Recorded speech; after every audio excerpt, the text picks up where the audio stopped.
and I cannot believe that I'm even talking about this on my channel. Hi everyone, what's up? Welcome back to my channel. So in today's video, I'm going to talk about some makeup products that I have outgrown, and the reason I say outgrown is because a lot of these products I used to love. Like, these were my ride or die products, and now I just feel like I'm not really, you know, excited to use them anymore. And then I feel like also my makeup tastes have kind of changed a little bit. My makeup style and my makeup techniques in general have kind of changed.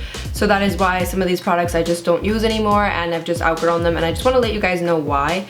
So I'm gonna go ahead and jump into it. I just feel like it would be a fun video to do. Okay, you guys, so the first two products that I'm gonna talk about that I've outgrown, they're kind of similar, so I'll just bunch them the two together, and then I can kind of talk about why I've outgrown them and stopped using it as much. So the first one is the Superstay Maybelline foundation. The second one is the Kat Von D Lock-It foundation. I used to wear medium neutral 49 in this one, and then in this one I think I was 220 natural beige, and they both match my skin tone pretty well. So I used to love this foundation. I also feel like I've kind of just outgrown this brand in general, but not to get into that in this video. So I feel like the biggest reason I've kind of outgrown both of these foundations is because they're just very heavy and full coverage, and I used to love that. Like, I loved a foundation that was super heavy. I used to really like a foundation that was very full coverage, very matte, and just would stay all day. And the other day I tried to wear this. This is the Superstay Maybelline foundation. It just felt very heavy on the face, and it took a really long time to kind of blend out. And then when I was done with it, my foundation didn't even look that blended, and I've just preferred other foundations that aren't as full coverage. So I feel like now I kind of like medium to full coverage foundations, and I've even been trying even tinted moisturizers. So I just feel like my makeup style in general is a little bit less full coverage. I don't mind if some of my imperfections show. I'm okay with that now.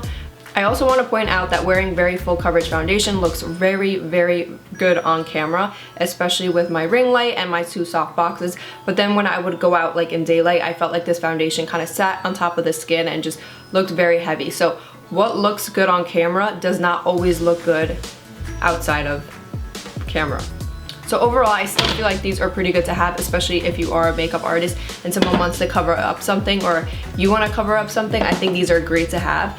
But personally, on a day-to-day basis, I haven't really been reaching for these foundations, so I just feel like I've totally outgrown them. Okay, you guys, so the second product that I'm going to talk about is this Patrick Star powder from MAC, and I loved this powder. I'm pretty sure it's like almost empty now. There's probably like nothing left because I used it so much.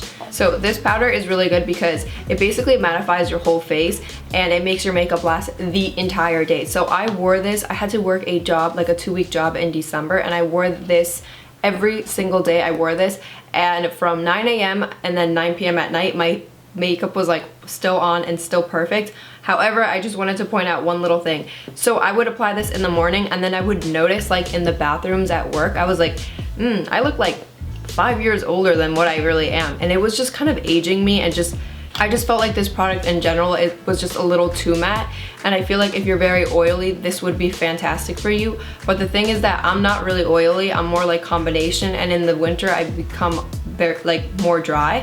So for me, this was not working for me, and it was almost kind of aging me, and it was settling into my fine lines and almost making me look a little bit older than what I am.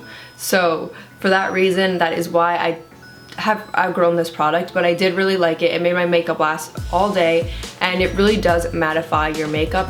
However, it just does not really work for me anymore. I haven't really been liking these type of really mattifying powders anymore. It had a good run, but gotta let it go. Oh, and also I want to talk about the packaging. The packaging in this is horrible. This got a little bit wet. This is like cardboard basically, and this got a little bit wet, and yeah, the like back of it came off. So every time I would use it, powder would like seep out of here. So this packaging is just completely awful. So in that sense, I've also outgrown really bad packaging, and this was like kind of pricey too. So yeah.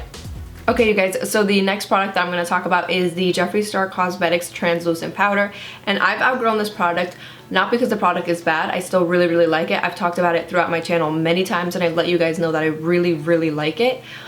So I've outgrown this because of the scent. So, okay.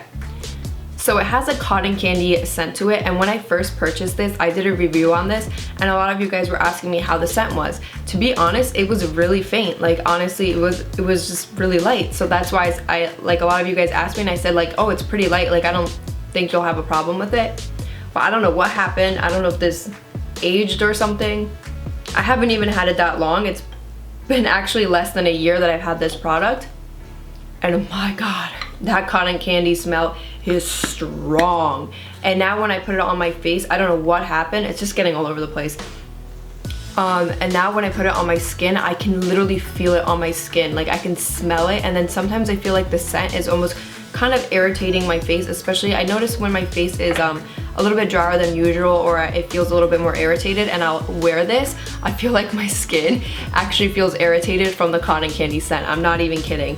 In the beginning the scent was very light, but I don't know what happened, and the scent is now very strong. However, I still really like the product. I just don't use it as much because of the scent, which kind of sucks because it is a really, really good product. I would love for him to come out with one that is unscented, and also keep this for the people that don't have a problem with it and really like the scent, because it's not a bad scent. It's like cotton candy, like explosion. And I also heard a lot of people not really being a fan of the packaging. I don't think I am as well. It kind of became a mess up in here. So okay, you guys, so the next product I'm going to talk about is the Better Than Sex mascara. And I used to love this on my lashes, but now I really don't like it, and I'll explain to you guys why I don't like it. I don't like it because it just makes my lashes really, really clumpy and like too much. Also, when you first buy this mascara, it's really, really wet in the beginning, so it's kind of hard to work with. So you gotta take a lot off in the beginning because it is so wet. I feel like this is a mascara that ages better, but if you really think about it, you're supposed to throw out mascara after 3 months. So it's just, no. It's too wet and too messy and makes my eyelashes super clumpy, and I feel like there's other better mascaras out there. So I've just completely outgrown this product. I don't know. Okay, you guys, so the last thing I'm going to talk about is actually a product from ABH. This is the Moonchild Glow Kit, and I loved this palette when it first came out. I just thought it was so different. I can't even, like, I loved this palette so much. I used it so much in the beginning, and I thought it was just the coolest thing ever, and I just felt like it really set a tone in the makeup industry to try new things. But I feel like I haven't reached for this, and I feel like the reason is like, I feel like in palettes like this, sometimes you just need like one everyday highlight. Like you could have these iridescent tones, but like at least have some that are like everyday. So let's just say you have these two iridescent ones, and then here could have been like everyday ones, and I feel like that would have helped me kind of get more use out of this palette. But because it's all iridescent, I don't feel myself using it as much. So yeah, so I'm gonna hold up, this is the Northern Lights Supreme Frost Pro palette, and I'll explain what I was talking about. So in this palette right here, we have 6 different Supreme Frosts. These 2 right here are like the more iridescent, like not as wearable shades, right? Whereas here, these are like the more like wearable everyday shades. Like these 2 are very wearable, and then this shade right here as well as this shade right here is very light, so you could kind of wear it every day. So like I'll just show you guys really quickly. It's like, it's very light. It's not like super intense. So what I'm trying to say is I feel like this palette to me speaks to me more because I do have those everyday tones, and then the lighter ones that I could kind of, you know, just apply a little bit on top. So I feel like to me this palette's a little bit better because I do have those 2 everyday highlights versus a palette that has all iridescent highlights. But like I said, makeup is all relative, so you may think that this is actually better just to have a palette that has all of these iridescent shades. So yeah, that's just my personal opinion though. Alright you guys, so the very last thing I'm gonna talk about, and I cannot believe that I'm even talking about this on my channel. Okay, I used to love glitter. Like I was like, give me all the glitter. But now I'm just like,